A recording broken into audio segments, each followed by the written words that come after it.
Hello, Internet. Hi, I'm Matt Haas. All right. I am pushing buttons over here. Hold on. There we go. That's the way I like it.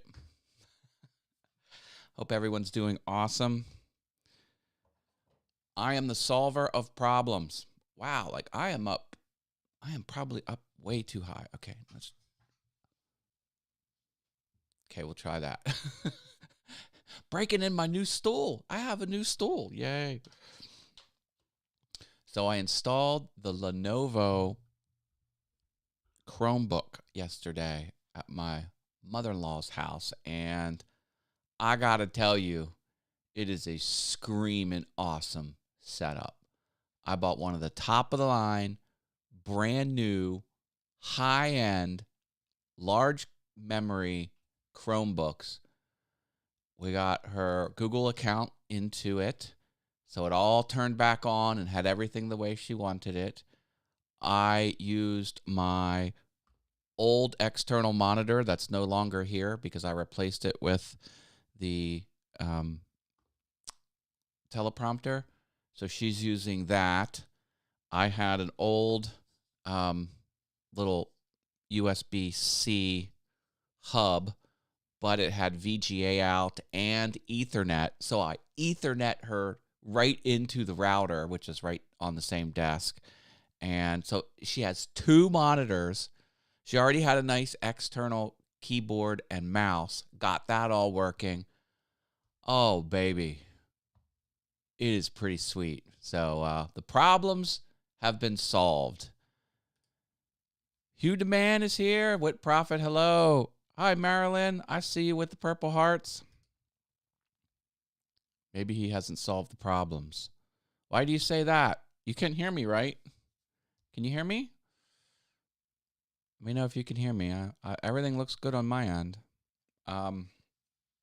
So yeah. Maybe you can hear me. I don't see any messages that you can. I'm going to presume that you can. So, I did push some buttons. That wasn't really a problem. That was just a setting thing. So anyway, and then the old computer was completely hosed.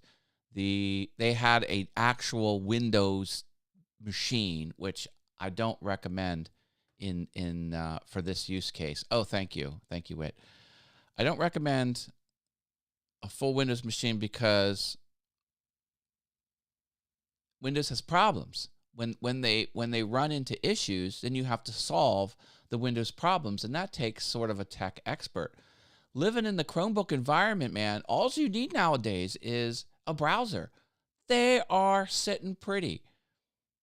Because everything you do nowadays is in a browser. They do like to play games, so they would install executable games, which I think is the root of their problem. Because once a company gets install privileges, then they put all kinds of nefarious things on your computer and start slowing down. They start having problems. Well, yeah, no, that doesn't fly. So living in that Chromebook environment is awesome. Oh, and I also had an extra cool pad, a little pad that you put the laptop on, so it's like off the desk and the air can get underneath it. They already have a UPS system, which is the universal power supply, like the 6 outlet strip with a battery built into it. So everything's all is pretty nice. I'm thinking about just getting the exact same model just for me, just so I can have a Chromebook around the house. A lot of what I do is just in a browser. Now, I wouldn't be editing video on it because you can't install an app. You need an app to edit video. At least now you do. So yeah. So came in there with that, set them all up now, and they tried to fix their old one. The company, it was an HP desktop. They gave them a USB stick to reboot, and it would reinstall the operating system back to factory fresh. That process wouldn't even work. So, their old computer was just completely hosed up, and they didn't have it long. So that's just it. With a non-tech user, it doesn't take long to just beat up a Windows machine to where it's unusable.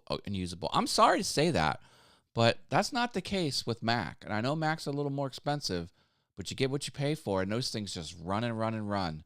So that's what we got going on. They love their new computer. All of their stuff is where it is. They can get into their bank. They can do all of the stuff is where it should be. All is right with the world. And now I'm not going to get any tech troubleshooting issues, because what can you do? How can you damage a browser? The only issue they had in the past before they switched to this desktop, which was not, I didn't know they did it. I thought they were still using. I bought them a Chromebook years ago, and they used it and used it and used it. I didn't get one tech support call. Well, I only got one tech support call, and that was the system required a reboot in order to install a new firmware update. And they never rebooted it. They ran that thing for 2.5, 3 years without rebooting, and it was flawless. I'm like, oh, you need to reboot it. So once they rebooted it, like, this is the old Chromebook they had. So yeah. Yeah. Faux show. John Venturini. All right, peoples. That's going to be it for me. Drop a big old like.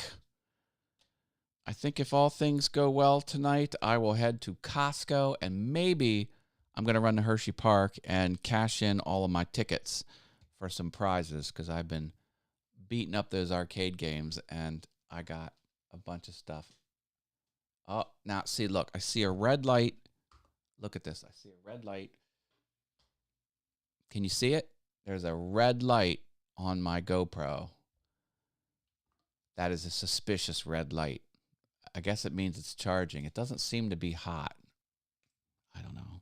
This is the world you're in when you have a GoPro and try and use it as a webcam. All right, folks. Stay awesome. I'll see you around the interwebs. Later.